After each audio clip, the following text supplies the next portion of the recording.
Hello, everybody. Welcome to EMB's third Thursday Science webinar series. My name is Britt Alexander. I'm a Science Officer here at the European Marine Board, and I'll be your moderator for today.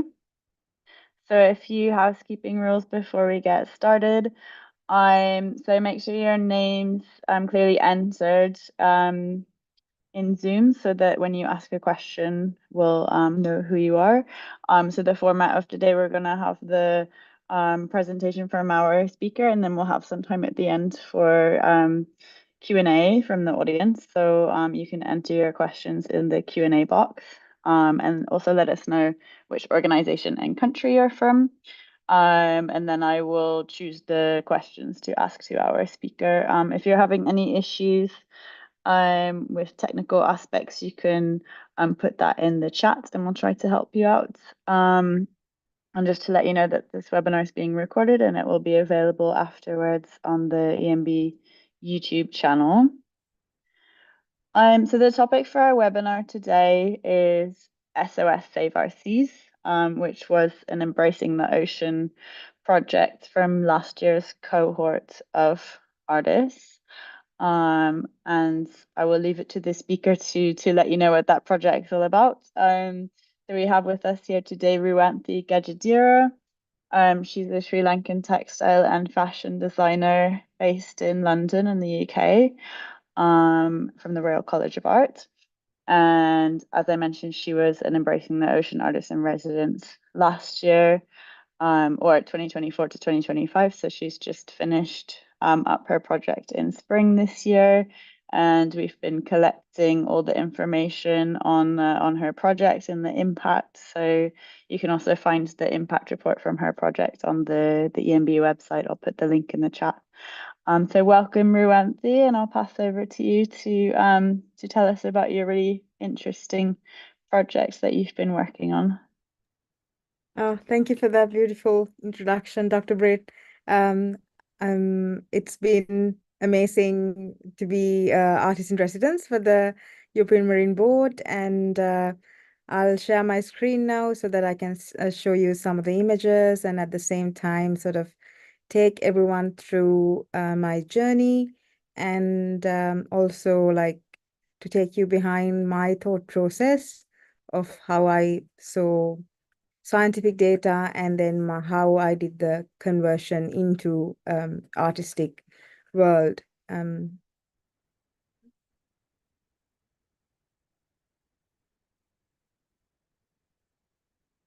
everyone see my screen now? Yeah. I think you still have to make it full screen.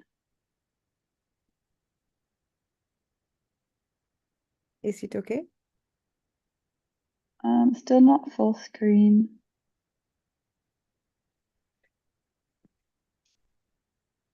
Yeah.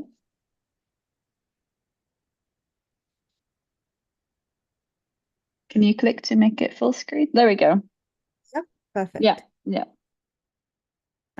So the project SOS, I'll tell how I came up with the title itself for the project. When I was sort of brainstorming, I initially thought about different ways of communicating the project, and then when I was researching into different aspects of it, I came across the Morse code SOS. It's basically when a ship is sinking, it signals to another ship saying, "Save our souls." And then I thought at this point of time, it's actually the ocean and the seas which is sinking, and it needs all the humans to come together to save the ocean. So hence I sort of played around with the words and I started calling it SOS, which stands for Save Our Seas. This poem, I think I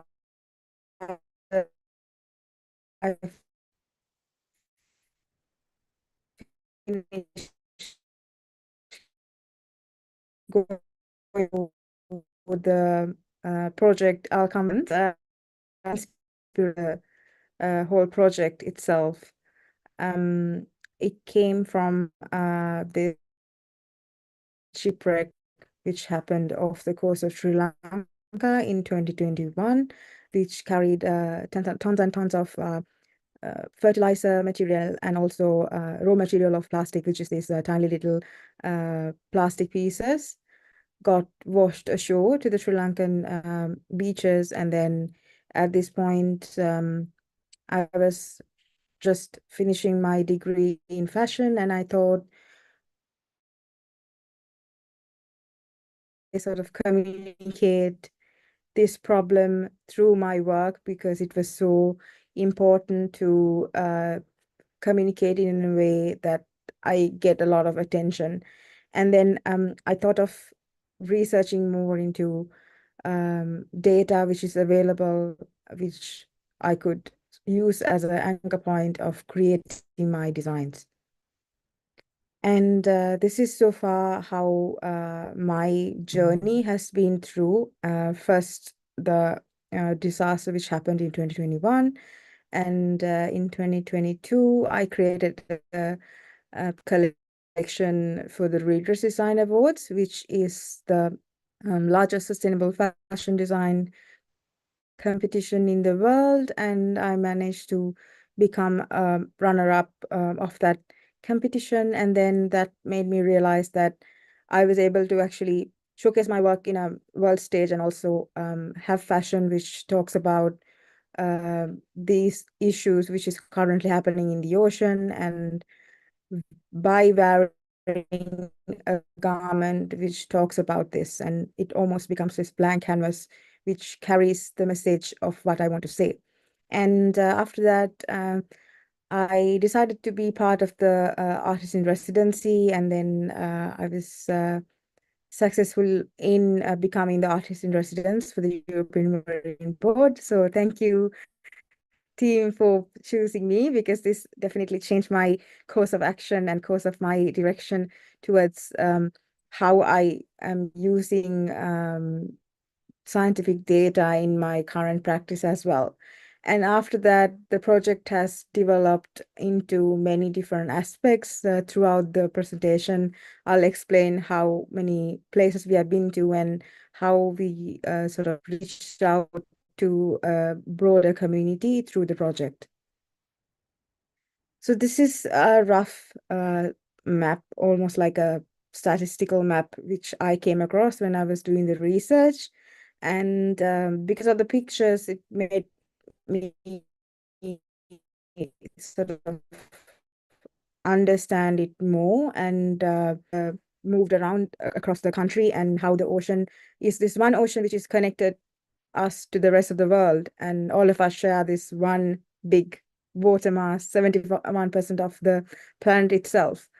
And so this was a shocking pictorial information, which I thought that, wow, like you call it whether it's Indian Ocean or the Sri Lankan Ocean, at the end of the day, it's all our ocean because we share this one big ocean. And it was so alarming for me that although we put like this kind of like territories onto the ocean, thinking that this is owned by this country or this whatever area which is controlling this part of the ocean, at the end of the day, you can't really control what is happening across the ocean, because you can only control so much because it's one big ecosystem. So that was such an alarming picture for me to sort of understand how the nature is connected to one another. And so this was also another map of how the chlorophyll from the island travels across. So it was really eye-opening for me to understand how pollution and also other materials travel across around the island as well. And this image sort of like left like a ghostly remark in my head, and because this actually feels really sorry that happening in my homeland. And it's like it's a shot from some sort of a sci-fi movie, but it's not. It's actually happening in real life.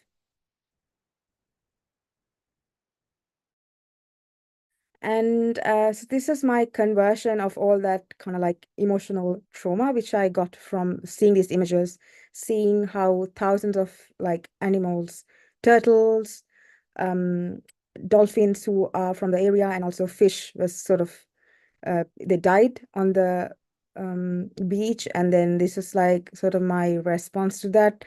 Not only this one disaster, but every other thing we do, every piece of plastic you consumes, how it is linked back to the ocean, because that's the ultimate place where everything ends up. Uh, that was the main inspiration for my first collection. So these are a couple of images from the Cali Resurgence collection, which I was showcased at the Design Awards. And so coming back to this artwork where I put that in the middle of the t-shirt, it almost like changing the perspective of how we were if we were trapped in a fishing net, and then instead um, the original image was contained of a turtle and who was trapped in bunch of like plastic wires. So I replaced that image from a to a human head to sort of change the perspective. This is how they must feel like every day. And this is sort of like a mind map how Sevasi's was born. It was not just one journey, but also sort of getting people together, and also not just exploring the realms of visual art or a piece which you can just see, but also a series of work which you can hear and at the same time smell, because it was really important for me to incorporate many aspects of design as well. And since the project was more focused on getting people to see what's happening to our oceans, not just through their eyes, but their other senses as well. And also, it was really important for me to answer multiple questions like how can I make a practice which is based on emotional storytelling, and how successful is going to be, and how can you participate multiple stakeholders, and once they are done participating in a workshop, or once they have been done experiencing an artwork, what will they take home at the end of the day? So these were kind of like initial activities which I did. So all this waste is collected from a beach which is close to my house, which is back in Sri Lanka, in Ampara. And so this was like 1 hour away from my home. So there was like quite a lot of beach waste I collected, and then I wanted to create artwork based on a traditional technique, which is cyanotype, and then I used that onto a piece of dead stock fabric, which I sourced again from a local um, off-cut store. And what I'm trying to say here is that although these waste have been picked off the beach, now it's not there in the beach anymore. As you can see, the toothbrush is like worn down so much because of the sand and also the waves. It has released millions and millions of particles of tiny little microplastics. So it leaves this kind of like ugly shadow behind. So that was the message which I wanted to give, that even though you pick it up, really, you're not really picking it up, because there has been this shadow of trail which has been left behind. And when it comes to sort of incorporating sound, it was so kind of interesting, because how we hear is different to how a whale or a dolphin would hear, because they use echolocation to find their food, find their talk to their cubs, or communicate with each other to find their mates.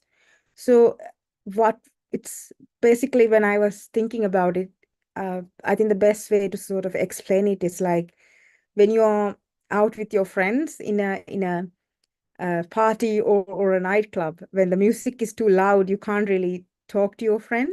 So I mean, it's a experience which lasts for a couple of hours maybe, but what if it's your reality for, I don't know, 24/7? So it was quite disturbing to think. So I used sound which was recorded underwater, and then I created sound which displayed alongside this garment piece, which was inspired by Marshallese shell map, which was almost like a location to find out what other islands are situated in the Marshallese Islands. So I took that as an inspiration, and I used a couple of shells which I collected near this beach near my house. And these shells are symbolic of the whales and dolphins who are trapped in these commercial shipping areas, which they can't really talk because these kind of like lines are not very like they're not like walls or anything. But at the end of the day, although you don't see it, like the sound is so impactful that you feel it. So I created this red wave, which sort of traps them into this space where they can't really move. Not that they can't move, but it's because the sound is so restrictive that they can't really see what's happening around them. And this was sort of my take on how these animals feel. And then the sound element of this was displayed along with the garment so that it tells the story. And I think this was such a impactful piece because most of the people who participated in the exhibition told me that when they go to the beach on holiday, or when they go to the beach with their family or friends, they feel like, oh, it's really nice, it's very calming. But no, you don't even think for a second that there's so much sound pollution happening under the ocean.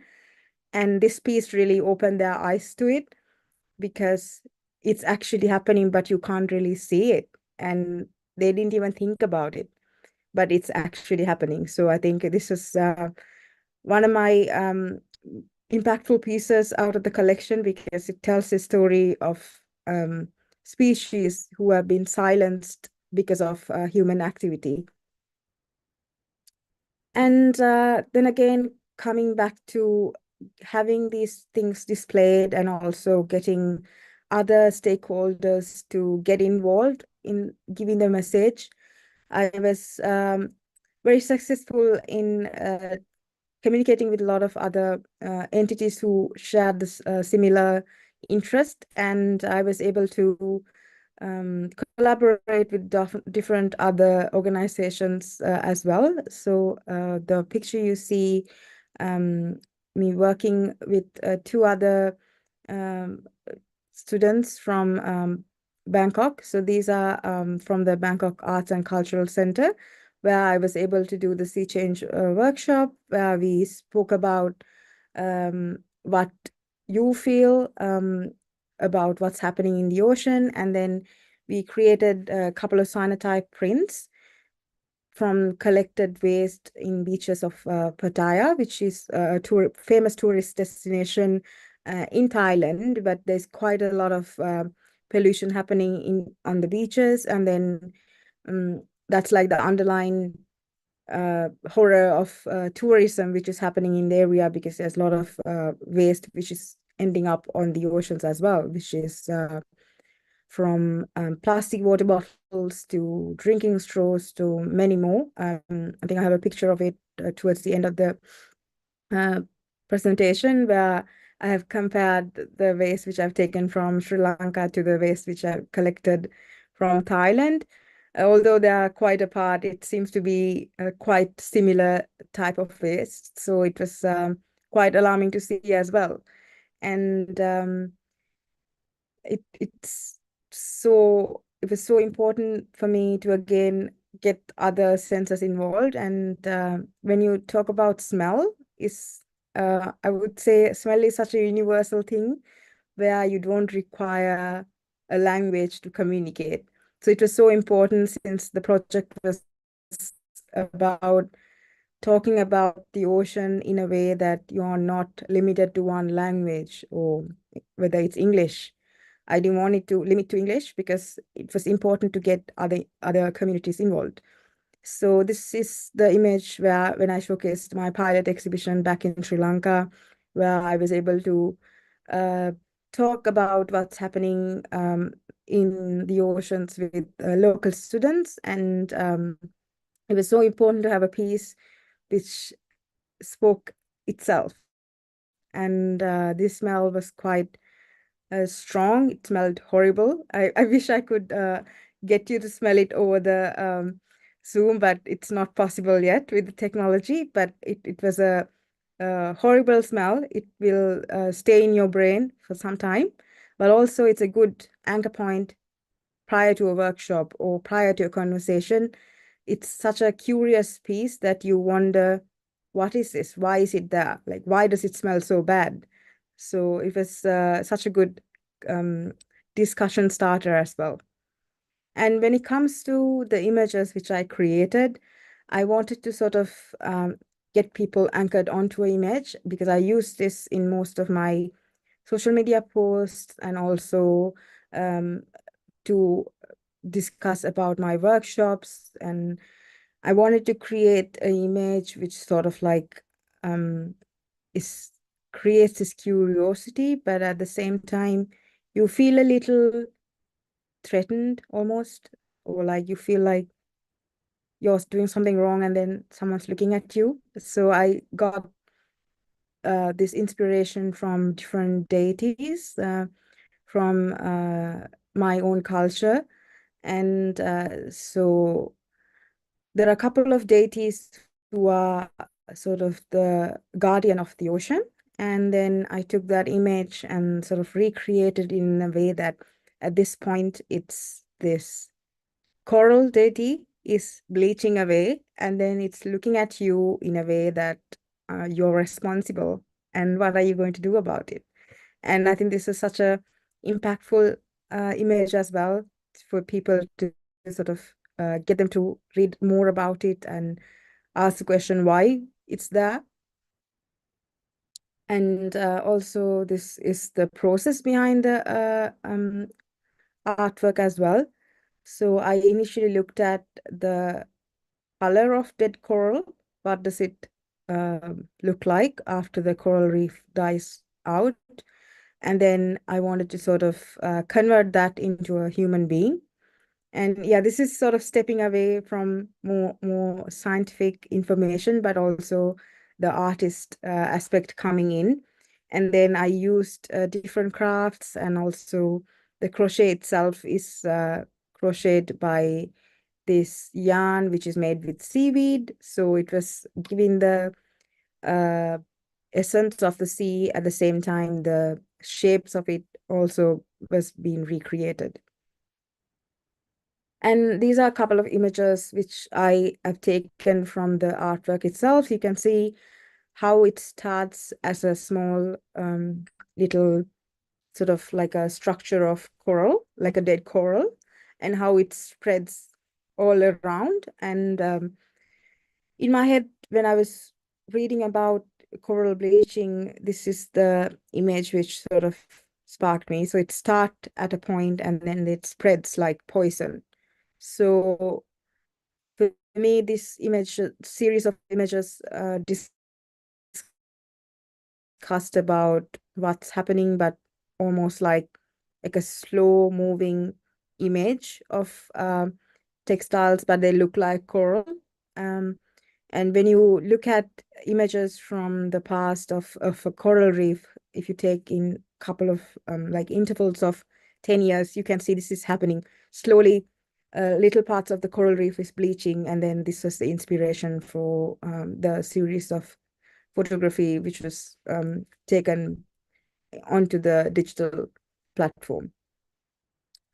And when it comes to the oil spill, reflecting back, I wanted to sort of create more of like I would say, aesthetically pleasing image, because it felt like I'm romanticizing pollution in a certain way. that was because I wanted it to look curious. It looks ugly, but at the same time, there's some sort of beauty in it because I wanted someone to wear it, and then once you wear it, you question why, what's the meaning of this? And then that's where the conversation comes in. Okay, it's because this is what's happening in an oil spill. Things float around and then they cover, and then everything gets covered, and what you see, the black kind of like mushroom kind of structures, is overtaking the blue ocean. So what's actually happening, that's what's actually happening in oil spill. It takes over what's naturally there and then creates its own habitat around it, destroying what lies beneath. And these are a couple of other kind of like experiments which I've done, which I have been sort of doing quite a lot of it prior to actually finalizing the final product. It was about, if I'm to put sound pollution on a piece of paper, how would that convert onto a piece of paper? Like, what is going to be the restriction? And then for me, sort of using red on a kind of like a white background, or like a black blue background was very contrasting because it immediately breaks your eye, and sound itself travels in waves. And I mean, if you take the scientific aspect of it, and then I put that onto this paper collage so that it feels that there's this disruption which is coming from the sound waves.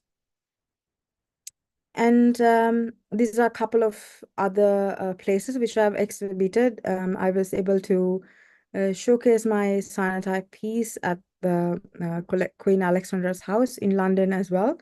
So the inspiration from the cyanotype came when I was researching for the artist in residency. I was able to actually go into the Natural History Museum archives, which is in London, and then look at what Anna Atkinson, who is the sort of like a pioneer in cyanotype ocean seaweed photography. So I was able to look at her original artwork, and this gave me sort of inspiration to create these kind of ocean shadows to show the beauty which lies within. And as that inspiration, I was able to recreate my artwork in a sense that I'm touching down to the original, a couple of 100 years back, how the artwork was recorded.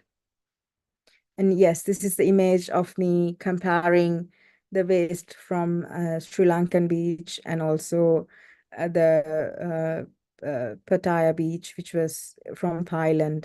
So it's same sort of materials. You see bottle caps and also toothbrushes, spoons, and all of it is plastic, if you see. And then there's a couple of metal here and there, aluminum.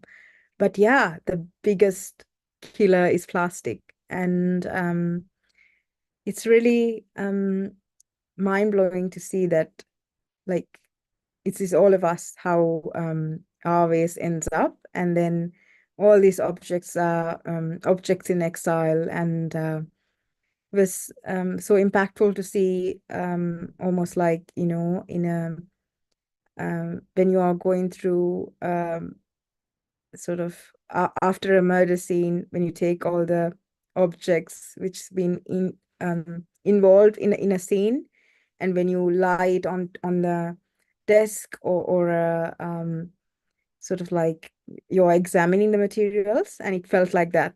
And it was a very eye-opening experience for me to like sort of compare the both the waste, but at the end of the day, it's the same similar material.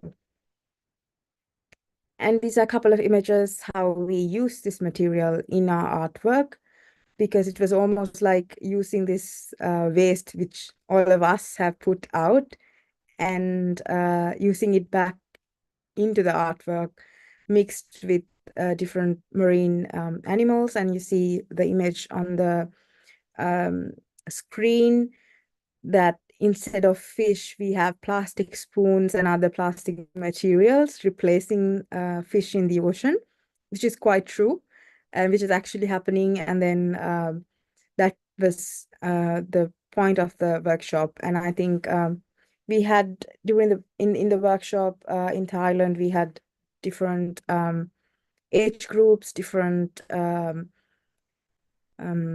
people from different industries, different backgrounds joining us. But at the end of the day, most of them had very similar perspectives when it comes to looking at the waste and talking about it. Like it's really alarming that all this ends up and we are just going through our lives every day as if there's nothing happening. So yeah.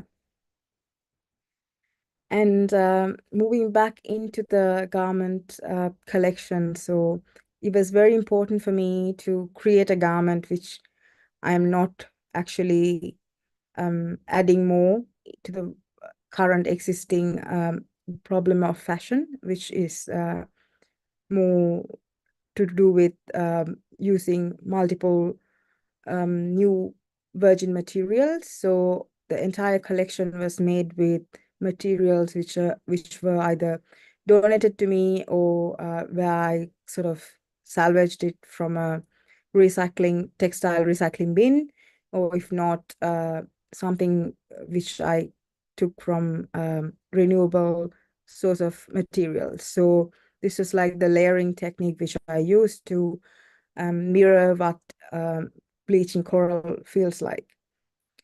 And this is at the Royal College of Art Expo, where I got one of the lecturers to wear the garment, put the scent in, and walk across the room and get people to smell the garment and then get them into the workshop.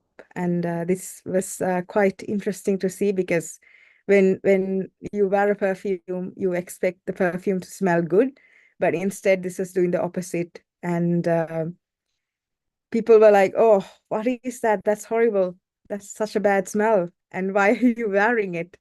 But yeah, that was the message we were trying to give. And then the message was very well received. And this is sort of like my visual board, which I worked across the theme of my different aspects of using scents. And again, I think this is like one of the favorite things which I formulated. Our bodies are 71% water, just like our planet. We are the ocean, and the ocean lives within us. It's such a sort of like interesting message, because literally the oceans are 71, like the water bodies are 71% of water, and then our bodies, we have 71% of water. So we are actually very similar.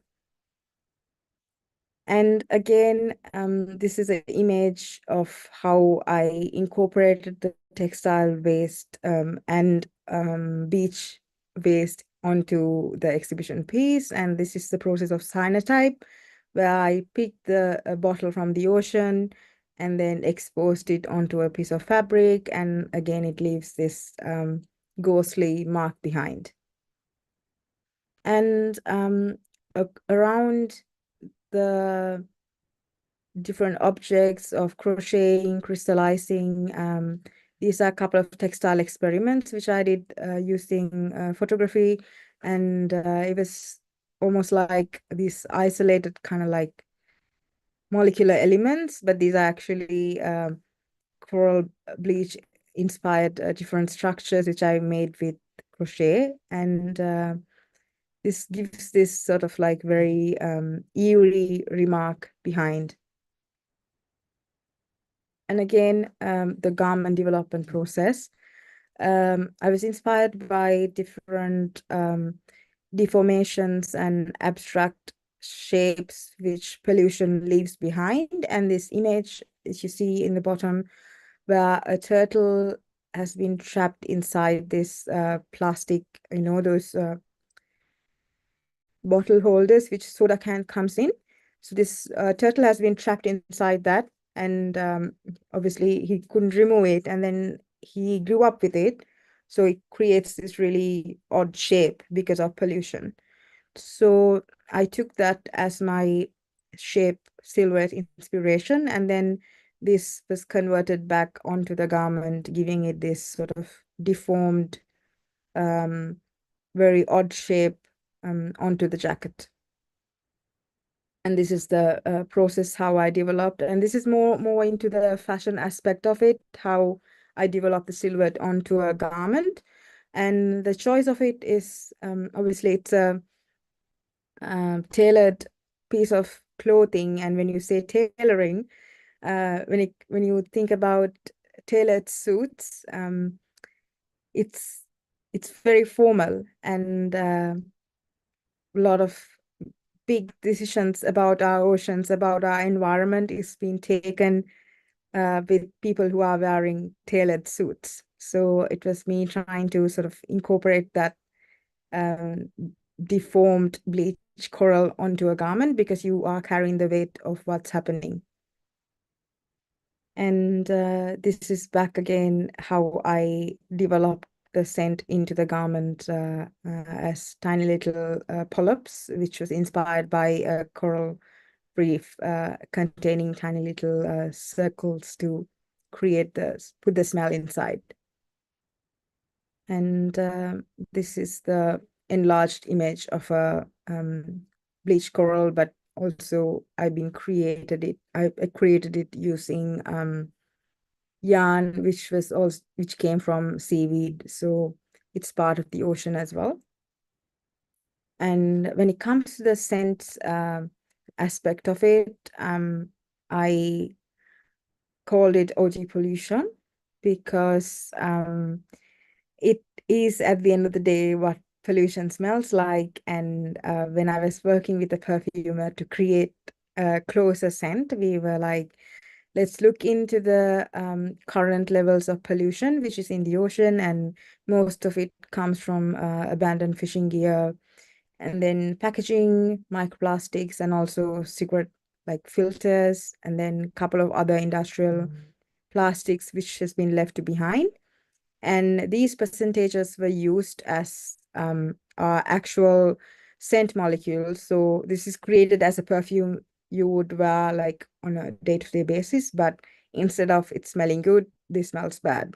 And when you take the smell, you can actually the top note of it, it smells like sea breeze, but through layering of other elements, like the heart note and the base note is pollution.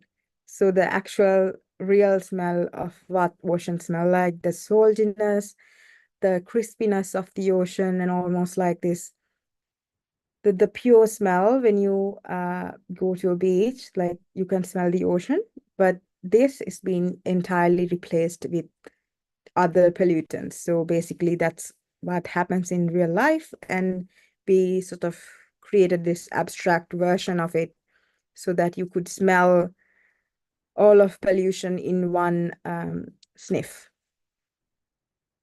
And this was also taken at this activity which I did in front of the European Parliament with a lot of other teenagers who participated at the European Youth event. And it was so interesting to see how a lot of participants who participated in the workshop, they were quite aware of what was happening, and then all our thoughts went into this giant canvas. So I put this because it was not part of SOS per se, but for me to be part of this work as a lead artist at this event was such a big part of big milestone in my artistic career as well. But it was created because of the artist in residency, because I was sort of exposed into this world of rethinking and reimagining. So yeah, this is, I think, what it's going to lead me to. And these are a couple of other images of me doing the workshops and getting different stakeholders within the workshops as well. And I have always had such interesting conversations about people, and everyone's so they have always something interesting to say, and I always learn from everyone who joined the workshops as well, because we have multiple different perspectives, and by having it in different continents, different places, it enriches you into a different way of thinking of it. So I really enjoyed doing that. And these are a couple of other highlighted images from cyanotype printing and storytelling. So this is the end result of the workshop which we did. So they had sort of like shadows created from the beach waste. And yeah, I think this is really interesting. When I was doing the SOS project, um, the sort of like the scientific, almost the person who was looking at the data was Dr. Asha. She's a very well-known marine biologist from Sri Lanka, and also she's very influential in the rest of the world as well. And it was really interesting to learn from her. And then also she was guiding me in the right direction whenever I was thinking too much, um, too kind of like I would say, I'm an artist, and I'm always trying to like balance my brain between the two of scientific thinking and then the art, whether the art is going to be more impactful or whether it's too abstract. And she was really directing me in the right direction. So I'm really thankful for her for helping me with this project. And this is back in Sri Lanka when I was able to present the smell to the British High Commissioner to Sri Lanka. I think he was um, he was very shocked with the smell as well, saying, "Oh, it's horrible. It's really bad." And he was such a highlight, because then we had the conversation about why it's so impactful to have a smell. And these are a couple of other exhibitions I've showcased with the Royal College of Art, Sustainable Lab, and Personal Masters, which was left behind next to the artwork. And I think this is such a big highlight. I was able to showcase the work at the UN Ocean Decade Pavilion in Nice, France this year for UNOC. And it was really interesting to and really exciting to display my work. I got a lot of great feedback from everyone who attended, and it was such a big highlight. And when I started the project, I didn't think that I'll be able to showcase there, but yeah, it was such a great, interesting thing to do. And again, coming back to the European Youth event, we were able to actually get a European Parliament member to come and join hands in the workshop. And this actually showed how this project, which was born from my kind of like reaction to this event, which happened in Sri Lanka, sort of took off, and then it had this really big effect after the EMB residency, that I could even like do bigger things, and this was such a big highlight as well. And these are a couple of other partnerships which I forged, and it was definitely very, very interesting to work with perfumers, sound engineers, and also different organizations. And definitely, I think for me, this is a growing step. And at the end, I think it has been such a rewarding experience, and my career as a designer has entirely changed because of the SOS project, in a good way, definitely. And yeah, I think that's all of it. I think we have around 15 minutes to ask questions. Over to you, Dr. Britt.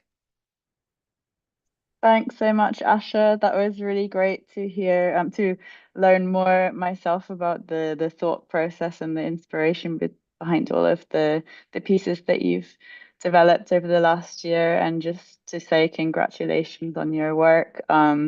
You've really put together a large and impressive collection of work, and also a large number of exhibitions and workshops. And you've really taken a lot of initiative with that. So it's really great to hear and to see how the residency really sparked this new direction in your career. And I'm interested to hear, what are your plans, your upcoming plans for the future, based on the work that you've developed over the last year as part of the residency. Yeah, I think I'm definitely sort of going to continue adding more artwork into SOS as well. So uh, right now I'm having an exhibition at the London Design Festival, which is my debut collection here in London Design Festival. So I've showcased SOS. I am having my scented garment displayed at the Brompton Design Week, Design Lane. And so that's going to be really exciting. And coming up, I have a workshop on this Saturday again with everyone at the Design Week. And future, I have a couple of other different projects planned, for example, Berlin Science Week, and also a couple of more other projects, which is with South Asia. And I think it just keeps picking up for some reason.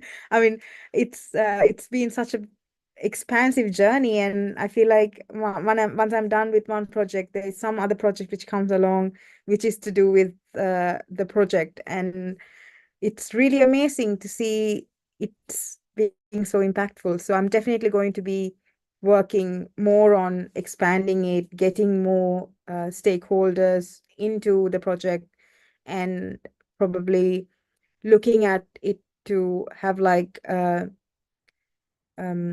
create an organization around it so that I can do more frequent workshops, get students involved, probably working with schools and universities so that we have more young students who are more passionate about what's happening to our oceans. Yeah, that's great. I'm really looking forward to continuing to follow your work, and it's great to hear you already have some future activities lined up. And I have a specific question. It wasn't mentioned in your talk, but it was something that's in your impact information that we've been collecting. So you mentioned that the methodologies that you've used on interdisciplinary ocean conservation education, that you used as part of your projects, um, they've been integrated into the Royal College of Art's Grand Challenge program. So can you tell us a little bit more about that, and which methods and how they're being taken up in that program? So currently we have this sort of ongoing project called NEMO, which is New Ocean Economic Models for Ocean. And that is part of the Grand Challenge series, which happened, I think, last year.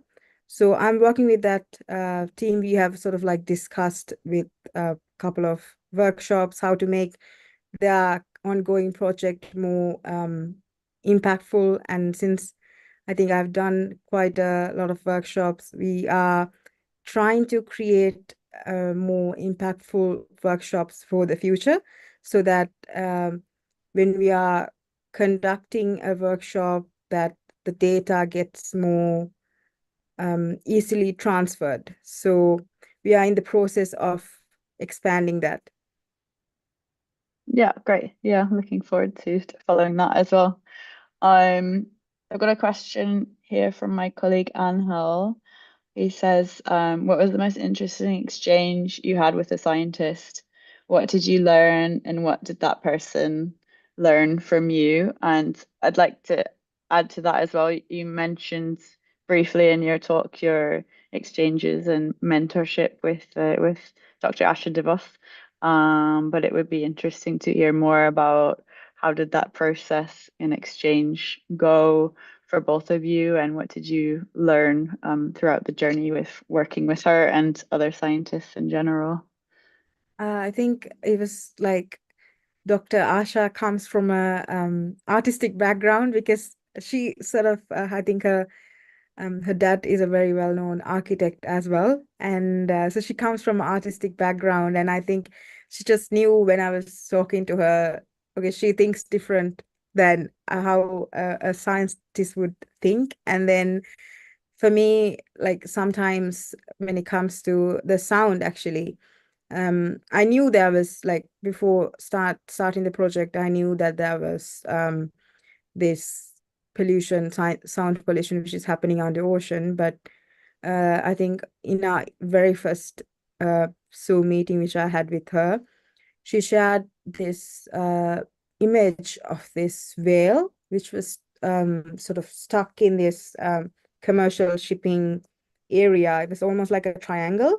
So on all three sides there were ships which had been moving, and this whale was just like in one place without sort of like moving away from that space.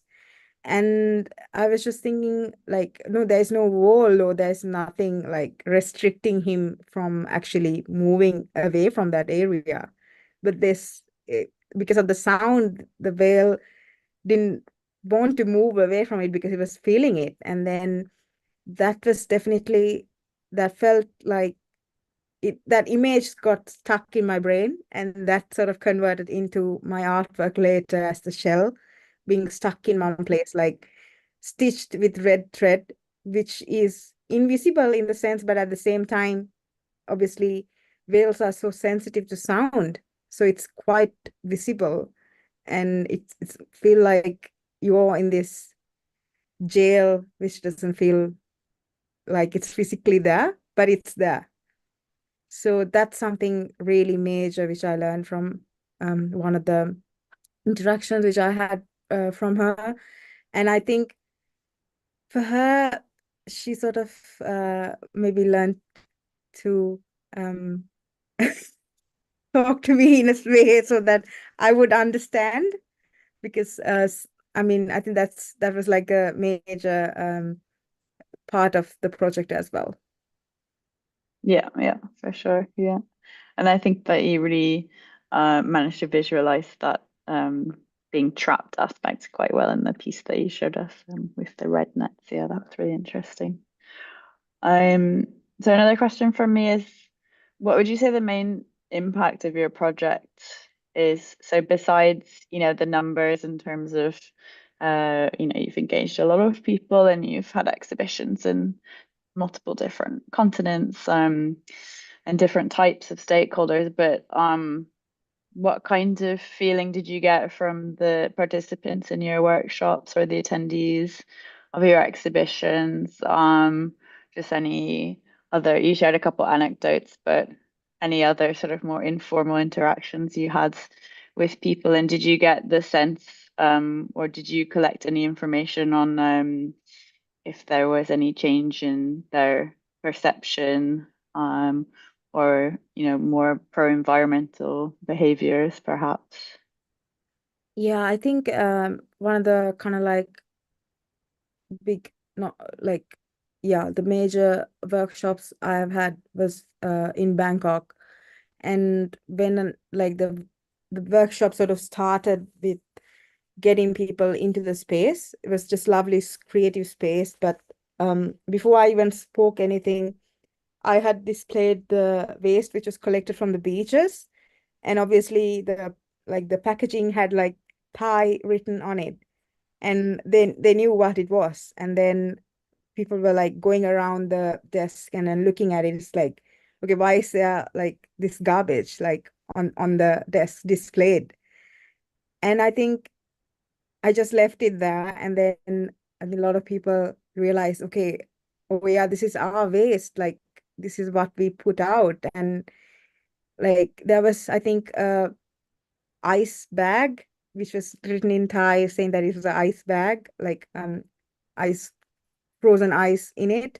And this has been ended up in the beach. And then they were discussing, okay, how did this end up? And then how did this end up here? And at the end of the workshop, when we were discussing, and I gave everyone like an opportunity to tell what they sort of felt while looking at the uh, trash which was left on the beach while they were doing the workshop, and at the end, what they felt.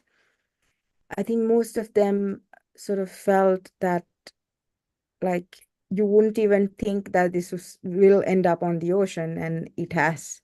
And that was kind of making them really worried about what's actually um, in the ocean as well. And I think the most interesting uh, one was these two very young participants. I think one is 6 years old, and these were siblings. And then the youngest one, uh, I was surprised that he would like actually speak to the mic, but he was very confident, and he was like, "Oh, we put a lot of garbage out, and I want to do less. I don't want to put my garbage out. I want to put it out responsibly." And I was like, "Oh, I have finally I have converted this young person, which will probably go and talk to his friends about it." And this is exactly what I need from this workshop, is getting young activists sparking through the workshop. And I think that was like the highlight of it all. Yeah, that's really great to hear. Um, okay, one last quick question from me is, what advice do you have for artists that are collaborating in an interdisciplinary way with scientists, also in this space with advocacy as well? What have you learned through this process that you would pass on as wisdom to others?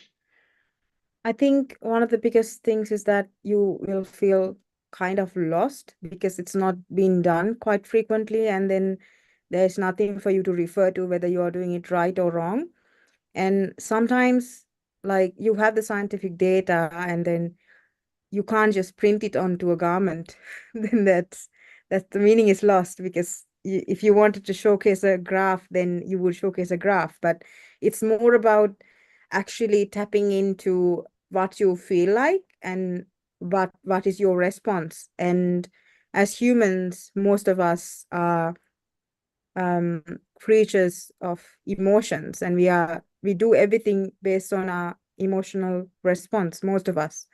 So you don't have to just exactly produce what's there in a graph, but what you need to do is sort of understand the essence of it and try to recreate it in a way that your emotional reaction can be transferred into somebody else's heart, which is which is very important. And when I was doing the workshop, that little boy sort of understood it.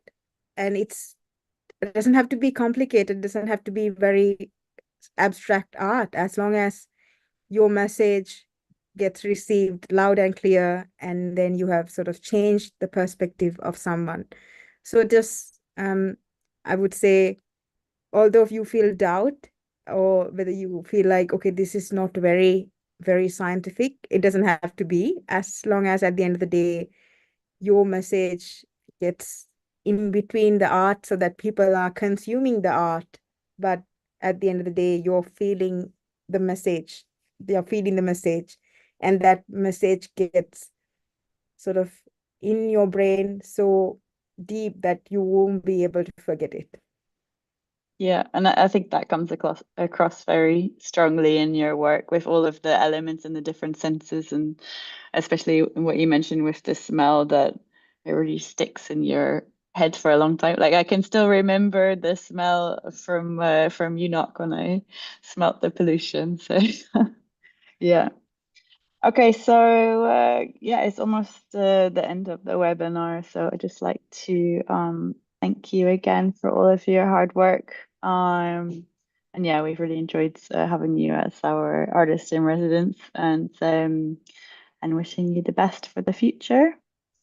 So I will just share um, my screen again with the announcement of the next webinar. Um,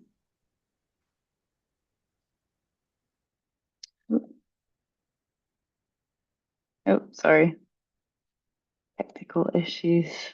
Okay, so the next webinar is on the 16th of October, also at 1 o'clock. And we will have Peter Landschutzer with us, who's the research director from the Flanders Marine Institute Bled in Belgium, and he'll be speaking on the topic of from global to regional marine carbon budgets.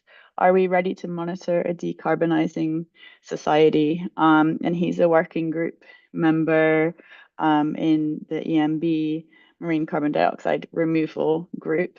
And that document is planned to be published this November, I believe. So he'll be giving us a little sneak peek of some of the main messages in that document. So thank you everybody for joining us today and hope to see you next time. Bye bye. Thanks, Ruwanthi. Bye.